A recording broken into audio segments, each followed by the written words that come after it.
Hello friends, నేను మీ నాగలక్ష్మిని. Wonderful రెసిపీతో మీ ముందుకు వచ్చేసానండి. ఏమిటండి అది అంటారా?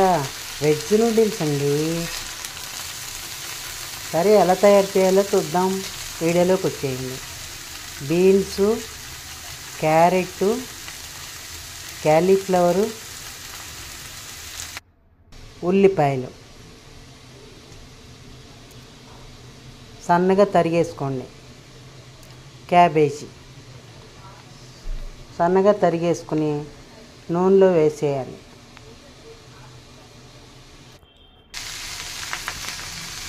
అన్నీ కలిపి నూనెలో వేసేసేయాలి. అంతే, ఎక్కువ మగ్గక్కర్లేదండి. వెజ్ నూడిల్స్కి ఈ కూరలు ఎక్కువ మగ్గక్కర్లేదు. ఊరికి అలా తిప్పేసేయండి. ఒక్క నిమిషం హై ఫ్లేమ్లోనే పెట్టుకోవాలి. దీన్ని హై ఫ్లేమ్లో వేయిస్తూ ఇవి వేసుకోవాలి. సాసులు వేసుకోవాలి. అదిగోండి, షెజ్వాన్ సాస్. ఇది 2 చెంచాలు వేసుకోండి. Schezwan sauce 2 చెంచాలండి. కొలతలు చెప్పట్లేదండి అని కొంతమంది అంటున్నారు. అంటే మీరు మీకు తగినంతగా ఇలా చూసి వేసుకోవచ్చు. అదే అజినోమోటో. అది మార్కెట్లలో దొరుకుతుందండి.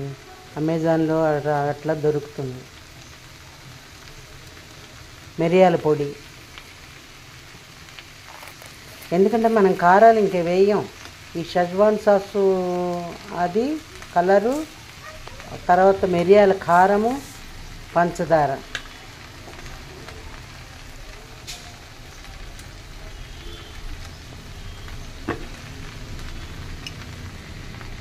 చూడండి ఎంత బాగుందో ఇవన్నీ వేస్తే. చూడడానికి ఆ కలర్స్ చూడండి ఎలా ఉన్నాయో. డార్క్ సోయా సాస్,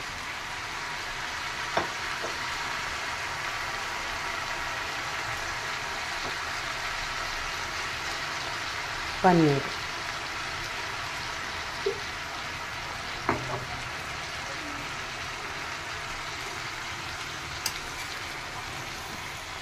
బాగా కలపండి.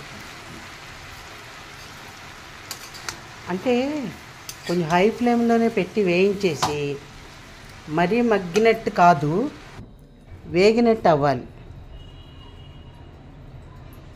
వేగినట్టు అవ్వాలి.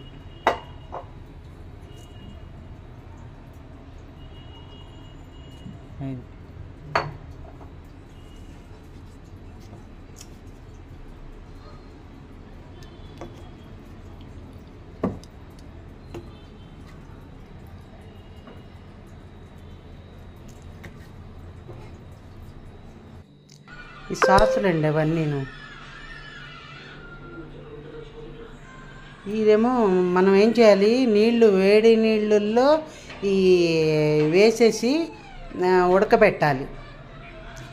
ఈ నూడిల్స్ వేసేసి ఈ రకంగా ఉడకబెట్టి అట్టే పెట్టుకోవాలి. పొద్దున పూట సాయంత్రం చేస్తామనుకో, పొద్దున పూట వడేసి అట్టే పెట్టేసుకోండి. అవన్నీ ఇలా విడిగా తీసి ఇలా పెట్టుకోండి. మీకు కూడా తెలుస్తుంది, అందుకని అలా చూపిస్తున్నాను. ఎక్కువ ఉన్నాయి కదండి, అందుకని ఇవి కూడా మళ్ళీ నూనెలో వేసి ఈ సాసులన్నీ వేసేసాను. చూపించా కదా ఇందాక సాసులు, ఆ వెనిగరు అవన్నీ వేసేసాను. వేసేసి కలిపేసి ఆ కూర ముక్కలు అన్నీ ఇందులో వేసేసి, ఆ సాస్ వేసిన ముక్కలు ఉన్నాయి కదా, అది ఇవి కలిపేసి చేసేయటమే. అంతే, ఈజీగా ఉంటుందండి. మీరు కూడా ట్రై చేసుకోండి. నచ్చితే లైక్ చేయండి, కామెంట్ చేయండి, సబ్స్క్రైబ్ చేసుకోండి. అంతే, ఈజీగా అయిపోతుంది.